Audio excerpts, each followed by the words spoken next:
Welcome back student. Start करते हैं हम लोग मेंस्ट्रुएशनल साइकिल। ये मेंस्ट्रुएशनल साइकिल कैसी होती है? Menstrual cycle exactly menstrual cycle एक वर्ड से बना है, उसको हम कहते हैं मेंसम। और मेंसम का मतलब होता है पीरियोडिक इन ए मंथ। मतलब क्या हुआ कि एक तरीके से मेंस्ट्रुएशनल साइकिल एक पीरियोडिक फिनोमिना है, यानी एक रेगुलर इंटरवल पे आता रहता है। और इसको हम लोग मेंसम इसलिए कहेंगे कि ये हर मंथ से रिलेटेड होता है। तो मेंस्ट्रुअल साइकिल आखिर है क्या? मेंस्ट्रुअल साइकिल में flow of blood with the egg form. जो एग बना है 14th डे पे एग बनता है, वो जो एग बना होता है उसके साथ blood as well as endometrium wall जो होगा वो एंडोमेट्रियल वॉल जो होगा वो क्या हो जाएगा? रैप्चर होगा, टूटेगा, ब्लड वेसल्स भी टूटेंगे, तो उसमें से ब्लड पस सारी चीज़ें एग को लेके बॉडी से बाहर हो जाती हैं। और ये हर महीने होता है, इसीलिए इसको हम कहते हैं मेंस्ट्रुअल साइकिल कहते हैं। ये मेंस्ट्रुअल साइकिल सारे ऑर्गेनिज्म नहीं दिखाते हैं। मैमल्स में जितने प्राइमेट होते हैं, यानी एप्स, मंकी, ह्यूमन, ये जितने भी प्राइमेट होते हैं, ये इंपॉर्टेंट टर्म है बेटा, कि जितने प्राइमेट होते हैं वो सब जो होते हैं वो मेंस्ट्रुअल साइकिल दिखाते हैं। और ऐसे मैमल्स जो प्राइमेट्स नहीं हैं उनके अंदर हम लोग आगे बात करेंगे, उनके अंदर क्या होती है? ओएस्ट्रस साइकिल होती है, उसको हम समझेंगे। मेंस्ट्रुअल साइकिल की सबसे मेन चीज़ कि जो फीमेल होते हैं वो फीमेल रिप्रोडक्टिवली एक्टिव हो जाते हैं। यानी जब मेंस्ट्रुअल साइकिल स्टार्ट हो जाती है तो फीमेल रिप्रोडक्शन के लिए क्या हो जाती हैं? एक्टिव हो जाती हैं। और इम्पॉर्टेंट बात, ये कब स्टार्ट होता है? प्यूबर्टी में, यानी लगभग 12 साल की एज पे। जो मेंस्ट्रुअल साइकिल है ये जब स्टार्ट होती है, यानी प्यूबर्टी की बात जो हमने कही, तो उसको हम कहते हैं मेनार्क। यानी जब मेंस्ट्रुअल साइकिल स्टार्ट होती है उसे हम क्या कहते हैं? मेनार्क। मेनार्क मतलब क्या हुआ कि मेंस्ट्रुअल साइकिल क्या हो गई? स्टार्ट हो गई। जब मेंस्ट्रुअल साइकिल स्टार्ट हुई है तो क्या हो जाएगा? मेनार्क। जब मेंस्ट्रुअल साइकिल स्टॉप होती है तो होता है मेनोपॉज। दो बात बहुत इंपॉर्टेंट है, जब स्टार्ट होती है तो मेनार्क, और जो रुक जाती है तो क्या कहते हैं? मेनोपॉज। सबसे इम्पॉर्टेंट, मेनार्क मैंने बताया कि 12 साल पे होती है, और मेनोपॉज मान के चलिए लगभग 50 साल से लेके 55 साल तक हो सकती है। ये जो एज है ये वैरी करता है, ऊपर नीचे होता रहता है। क्या मेनार्क और मेनोपॉज के बीच, यानी 12 साल से 50 साल के बीच में क्या कोई ऐसी एज आती है या कुछ ऐसा आता है जिसमें मेंस्ट्रुअल साइकिल रुक सके? जवाब है हाँ। और वो कौन कौन से दिन आते हैं? सबसे पहले जब प्रेगनेंसी होती है, तो प्रेगनेंसी के दौरान जो मेंस्ट्रुअल साइकिल है वो रुक जाती है। क्यों रुक जाती? बहुत इंपॉर्टेंट सवाल है कि मेंस्ट्रुअल साइकिल क्यों प्रेगनेंसी में नहीं होती? क्योंकि जब ऑलरेडी एग बना है और वो एग अभी बॉडी से बाहर नहीं है तो दूसरा एग बनेगा कैसे? तो क्योंकि पहले से एग है, इसलिए प्रेगनेंसी के दौरान, यानी 9 महीना जो गेस्टेशन पीरियड होता है उसमें मेंस्ट्रुएशनल साइकिल बिल्कुल भी नहीं होती है। दूसरा, ड्यूरिंग द फीडिंग, जब ब्रेस्ट फीडिंग होती है, यानी जब बच्चे को दूध पिलाया जाता है, तो उस समय भी ऐसा ही होता है कि मेंस्ट्रुअल साइकिल नहीं होती है।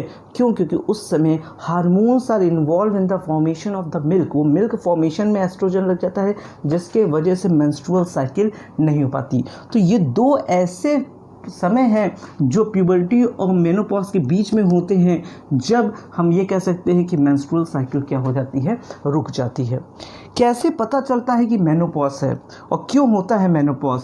मेनोपॉज इसलिए होता है कि जो एस्ट्रोजन है, एस्ट्रोजन जो उसका लेवल है वो बहुत तेज़ी से डिक्रीज़ करने लगता है, एस्ट्रोजन एकदम नीचे आ जाता है।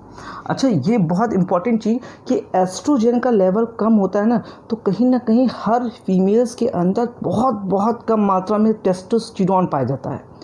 एस्ट्रोजन फीमेल का मेन हार्मोन है, टेस्टोस्टेरोन तो मेल का है और एस्ट्रोजन जो है वो फीमेल का है। तो होता क्या है, जब एस्ट्रोजन एकाएक बहुत नीचे आता है तो जो टेस्टोस्टेरोन है, टेस्टोस्टेरोन उसका लेवल हल्का सा बढ़ जाता है, जिसके वजह से जो फेस है उस पर हल्के हल्के दाढ़ी मूंछ जैसे स्ट्रक्चर फीमेल्स में दिखाई देने लगते हैं। वो क्यों होता है? क्योंकि उनके अंदर टेस्टोस्टेरोन का सिक्रीशन होता है। हॉट फ्लश, बॉडी काफ़ी गर्म रहती है। और सबसे मेन चीज़ अगर यहाँ पर बात किया है, मूड स्विंग, यानी जब मेनोपॉज होता है या मेनोपॉज नहीं भी हो रहा है, अगर मेंस्ट्रुएशनल साइकिल गड़बड़ हो रही है किसी की, तो उसमें ये सारी चीज़ें देखी जाती थी कि वो हॉट फ्लश यानी काफ़ी गर्म हो जाएगी बॉडी, और जो मूड होगा वो काफ़ी क्या हो जाता है, स्विंग हो जाता है। तो ये बातें किसकी हुई? मेंस्ट्रुएशनल साइकिल के बारे में हम लोग कुछ जानें। मेंस्ट्रुअल साइकिल कई फेजेस में होता है, इसके मेन बेसिक 4 फेज़ हैं। कौन कौन से फेज़ हैं? सबसे पहला फेज़ जो होता है वो पहले दिन से लेकर लगभग 5वें दिन तक होता है, जिससे हम कहते हैं मेंस्ट्रुअल फेज़ कह सकते हैं या ब्लीडिंग फेज़ कह सकते हैं। तो हम यहाँ नाम दे रहे हैं मेंस्ट्रुअल फेज़। इसी समय क्या होती है? ब्लीडिंग होती है। मेन चीज़ क्या है? ब्लीडिंग। दूसरी चीज़, जब मेंस्ट्रुअल फेज फिनिश होता है यानी 1 से 5वां दिन हो जाता है, तो 6वें दिन से लेके 14th डे तक फॉलिकुलर फेज होता है।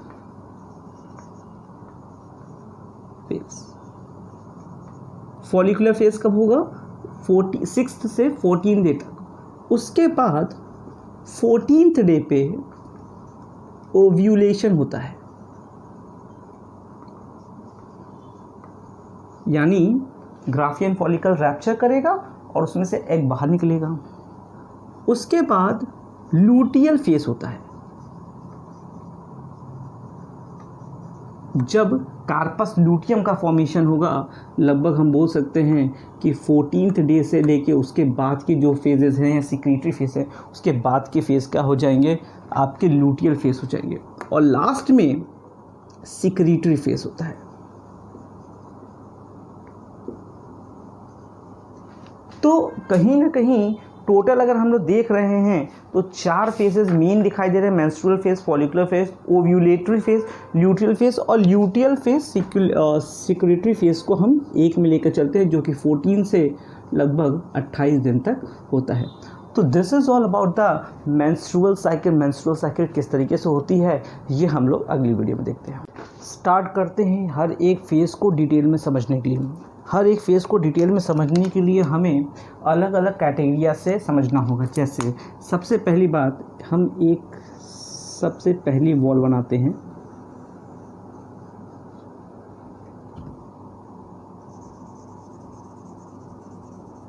ये हमारी पहली लाइन, फिर हम दूसरी लाइन पे चलते हैं,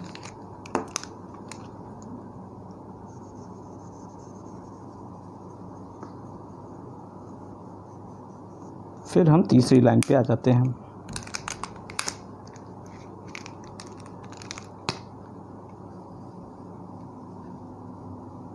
तो हमारे पास ये 3 लाइन अलग अलग प्रोसेस को, अलग अलग चीज़ों को शो कर रही। समझते हैं किन किन चीज़ों को ये शो कर रहा है। सबसे पहले जो पहली लाइन है ये हमें समझ में आ रही है कि ये क्या है? एंडोमेट्रियम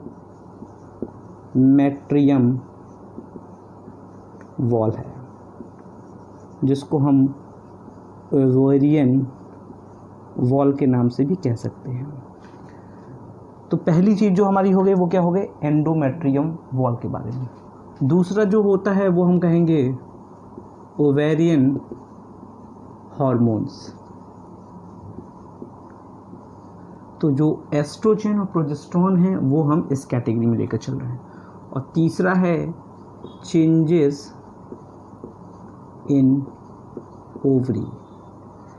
3 मेन चीज़ें हो रही हैं। अब हम समझते हैं कि ये 3 चीज़ें कैसे कैसे ये होती हैं। सबसे पहले स्टार्ट करते हैं तो हमारा आता है पहले से, यानी 1 से 5वां दिन, जिसको हम लोगों ने नाम क्या दिया था, ब्लीडिंग या मेंस्ट्रुएशनल फेज। तो ये जो पहला जो हमारा दिखाई दे रहा है इसको हम लोग कह सकते हैं कि इसको हम नाम क्या देते हैं, ब्लीडिंग फेज। तो ये हमारा क्या हो गया, ब्लीडिंग फेज। इस ब्लीडिंग फेज को हम लोग अलग कर लेते हैं। समझते हैं ब्लीडिंग फेज में क्या होता होगा। जो एंडोमेट्रियम वॉल होती है सबसे पहले वो रैप्चर करना स्टार्ट होती है, यानी वो टूटना स्टार्ट होती है। इसको हम कहते हैं मेंस्ट्रुएशन। यानी यहाँ पर हुआ क्या है, जो एंडोमेट्रियम वॉल है यानी ओवेरियन वॉल है वो ब्रेक डाउन होने लगी। क्यों ब्रेक डाउन हो रही थी, उसका रीज़न है। उसका रीज़न ये निकल रहा था कि जो ओवरियन हार्मोन में से जो पहला हार्मोन था जिसको हम एस्ट्रोजन कहते हैं, उस एस्ट्रोजन का लेवल जो है वो काफ़ी नीचे आ गया था।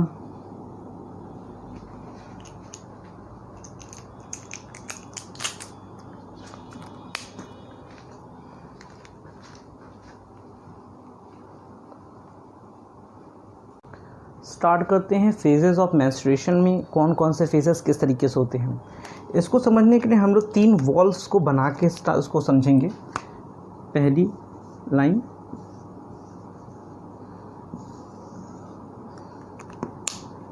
ये जो पहली लाइन हम देख रहे हैं ये हमें बता क्या रहा है, ये हमें ओवेरियन वॉल के बारे में बता रहा है।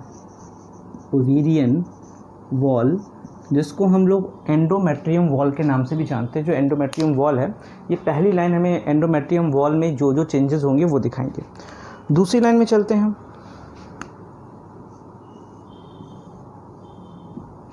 ये जो दूसरी लाइन हम देख रहे हैं ये हमें क्या बताएगा, ये हमें ओवेरियन हार्मोन्स के बारे में बताएगा। जो जो हार्मोन्स ओवरीज में रिलीज होंगे, जैसे प्रोजेस्टेरोन और एस्ट्रोजन का जो लेवल होगा वो हमें इस दूसरी लाइन से समझ में आएगा। तीसरा हम चलते हैं, अगर तीसरी लाइन में आते हैं तो तीसरी लाइन हमें बताती है चेंजेस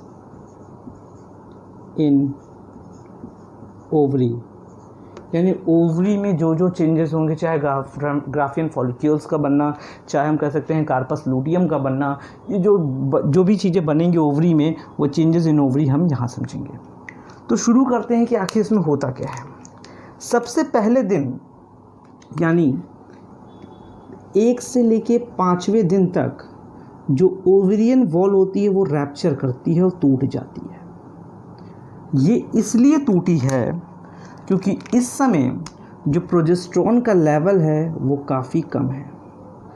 तो पहले 5 दिन का पहली प्रक्रिया क्या होती है कि जो एंडोमेट्रियम वॉल है वो टूटने लगती है। और एंडोमेट्रियम वॉल अगर टूट रही है तो वो क्यों टूट रही है, क्योंकि जो हार्मोन्स हैं यानी प्रोजेस्टेरोन का लेवल है, ये क्या है, प्रोजेस्टेरोन का लेवल है वो क्या हो गया है, डिक्रीज हो गया है।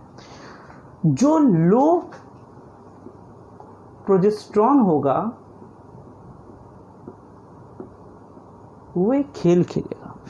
वो क्या करेगा, पिट्यूटरी को स्टिमुलेट कर देगा, और जब पिट्यूटरी स्टिमुलेट होगी तो स्टिमुलेट होकर हार्मोन बनाएगी, फॉलिकल स्टिमुलेटिंग हार्मोन रिलीज करेगी।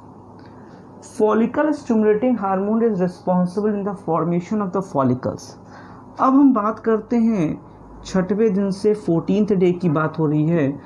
इस दिन क्या होने वाला है कि ओवरी में चेंजेस क्या मिलेंगे, प्राइमरी फॉलिकल्स का फॉर्मेशन होगा। कब, जब फॉलिकल स्टिमुलेटिंग हार्मोन निकलेगा।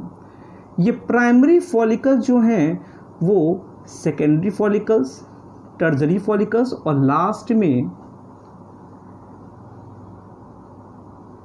ग्राफियन फॉलिकल्स का फॉर्मेशन कर लेगा। यानी ये 14 दिन तक हो क्या रहा है, 14 दिन तक कोई खास अंतर नहीं आ रहा है, ये ग्राफियन फॉलिकल्स का फॉर्मेशन हो रहा है। जब ग्राफियन फॉलिकल्स का फॉर्मेशन स्टार्ट हुआ, यानी एक चीज़ ऐसी बनी है जिससे हम कह सकते हैं हार्मोन्स बनना स्टार्ट होगा। कौन सा हार्मोन्स बनना स्टार्ट होगा? एस्ट्रोजन का लेवल इंक्रीज करेगा। Graafian follicles is responsible in the formation of oestrogen.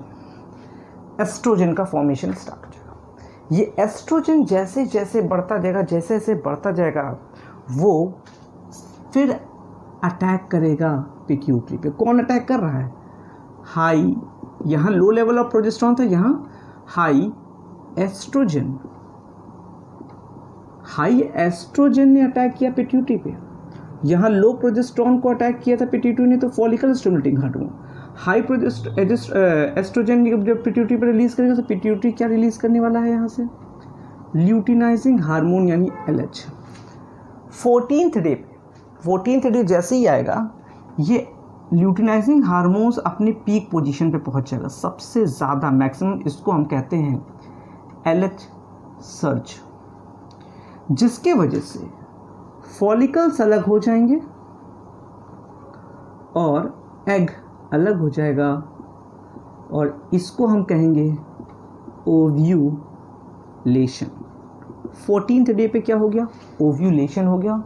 अब या तो ल्यूटियल फेज कह सकते हैं या तो सिक्रेटरी फेज स्टार्ट होगा। 14 से 28 डेज तक क्या होने वाला है? एस्ट्रोजन का लेवल भाई यहाँ तक तो इंक्रीज था, अब उसके बाद इसका नॉर्मल लेवल आ जाएगा। लेकिन जो ये फॉलिकल था ये कन्वर्ट हो जाएगा कार्पस लूटियम में। फॉलिकल्स वाला जो पार्ट था वो कार्पस लूटियम में, और एग वाला जो पार्ट होगा वो एंडोमेट्रियम वॉल के द्वारा बॉडी से बाहर जाएगा अगर फर्टिलाइजेशन नहीं हुआ। अगर फर्टिलाइजेशन हो गया तो कार्पस लूटियम जैसे बना है बना रहेगा और एग फर्टिलाइज करके जाइगोट बना लेगा। अदरवाइज अगर फर्टिलाइजेशन नहीं होता है तो कार्पस लूटियम डीजनरेट करता है। कार्पस लूटियम की वजह से प्रोजेस्टेरॉन का लेवल बढ़ेगा, तो एस्ट्रोजन का लेवल भी अच्छा हो गया है, प्रोजेस्टेरॉन का लेवल भी अच्छा हो गया। अब जो एंडोमेट्रियम टूट चुकी थी वो थोड़ा थोड़ा बनना स्टार्ट हुई और ये बनी 2.2 mm की, 2.2 mm थिक की। और उसके बाद जब प्रोजेस्टेरॉन और एस्ट्रोजन दोनों मिल गया तो ये काफ़ी थिक हो गई और ये लगभग 6 mm थिक हो गई। तो ये 6 mm थिक कैसे हो गई? ये कार्पस लूटियम के सिक्रीशन के वजह से। कार्पस लूटियम ने क्या सिक्रीट किया? प्रोजेस्टेरॉन, जिसके वजह से जो एंडोमेट्रियम वॉल है वो काफ़ी क्या हो गई है? थिक हो गई। फिर जैसे ही ये कार्पस लूटियम डीजनरेट कर जाएगा, फिर से क्या होगा? प्रोजेस्टेरॉन बनना बंद हो जाएगा। फिर जैसे ही प्रोजेस्टेरॉन बंद होगा, फिर से वही ओवेरियन वॉल जो होगी वो क्या हो जाएगी? ब्रेक डाउन हो जाएगी, टूट जाएगी। फिर जैसे ही लो अमाउंट ऑफ प्रोजेस्टेरॉन होगा, फिर वही पिट्यूटरी को एक्टिवेट करेगा और फॉलिकल स्टिमुलेटिंग हार्मोन निकालेगा। ये प्रक्रिया 28 से 30 दिन के अंतराल पे चलती रहती है और इसी को हम लोग कहते हैं menstrual cycle. This is a main function of a female primates.